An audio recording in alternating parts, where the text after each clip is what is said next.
Hi friends, welcome to அன்புடன் Yamini YouTube channel. இன்றைக்கி நம்ம என்ன வீடியோ பார்க்க போகிறோன்னா, ஆச்சி கொழுக்கட்டை மாவு வச்சு விநாயகர் சதுர்த்தி ஸ்பெஷலுக்கு ஒரு பூரண கொழுக்கட்டை செய்ய போகிறோம்.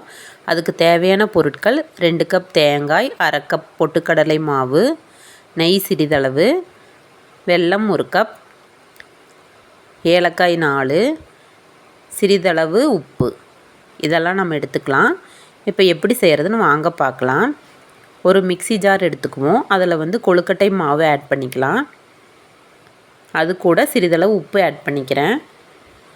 உப்பு ஆட் பண்ணி கொஞ்சம் தண்ணீர் விட்டு நல்லா மாவு நல்லா கெட்டியாக நம்ம அரைச்சிக்கலாம்.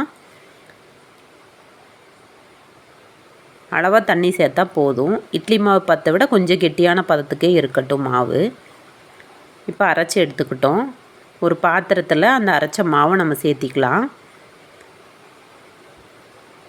நல்லா இப்போ நம்ம கிளறி அதை மாவை வேக வைக்க போகிறோம்.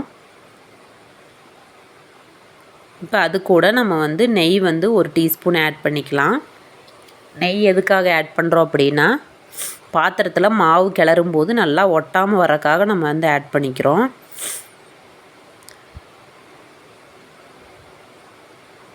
ஆட் பண்ணிவிட்டு நம்ம நல்லா கிளறிக்குவோம். மாவு எந்த அளவுக்கு கெட்டியாகணும் அப்படின்னா, சப்பாத்தி மாவை விட கொஞ்சம் இலகுன பதத்துக்கு ஆகிற வரைக்கும் கெட்டியாகணும்.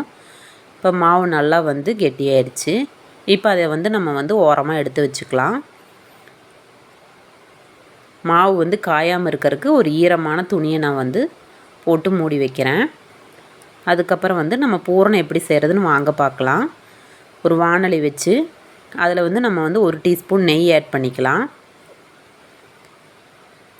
நெய் கொஞ்சம் சூடாகட்டும். அது கூடவே நம்ம தேங்காய் துருவல் எடுத்துக்கலாம். 2 கப் தேங்காய் துருவல் இன்றைக்கி எடுத்திருக்கேன். ஒரு கப்பாக ஆட் பண்ணிக்கிறேன். தேங்காய் துருவல் நல்லா பச்சை வாசம் போகிற வரைக்கும் வறுத்தா போதுமானது. இப்போ நம்ம கிளறி விட்டுக்கலாம்.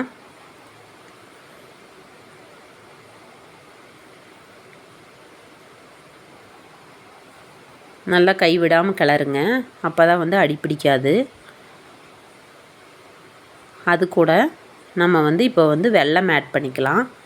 வெல்லம் நான் 1 கப் அளவுக்கு பொடிச்சு வச்சுருக்கேன். அதை ஆட் பண்ணியிருக்கேன். இப்போ தேங்காயும் வெல்லமும் சேர்ந்து உருகி நல்லா பூரண பதத்துக்கு வர வரைக்கும் நம்ம கிளறிக்கலாம். நல்லா கை விடாமல் கிளறிட்டே இருப்போம்.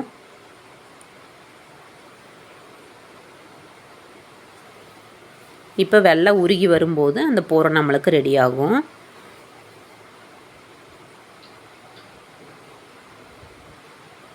இப்போ நல்லா வெல்லம் உருகிருச்சு. இது கூட நம்ம அடுத்த இன்க்ரீடியன்ட் ஆட் பண்ணலாம். இப்போ நல்லா வெல்லம் உருகிருச்சு. இப்போ நம்ம பொட்டுக்கடலை மாவு ஆட் பண்ணிக்கலாம்.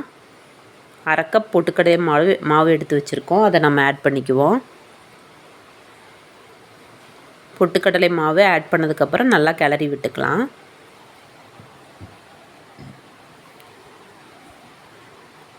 இப்போ கை விடாமல் கிளறிக்குவோம்.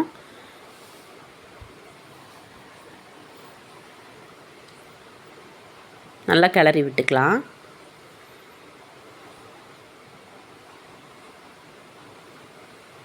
இப்போ நல்லா கெட்டியான நம்மளுக்கு பூரணம் ரெடி ஆயிடுச்சு. இப்போ இது கூட நம்ம வாசனைக்காக நம்ம ஏலக்காய் தட்டி வச்சுருக்கோம். அந்த ஏலக்காய் பவுடர் நம்ம ஆட் பண்ணிக்கலாம்.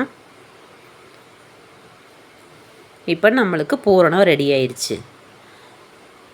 அடுத்தது இப்போ நம்ம கொழுக்கட்டைகளை செய்ய ஆரம்பிக்கலாம். கொழுக்கட்டை அச்சு நான் வச்சுருக்கேன்.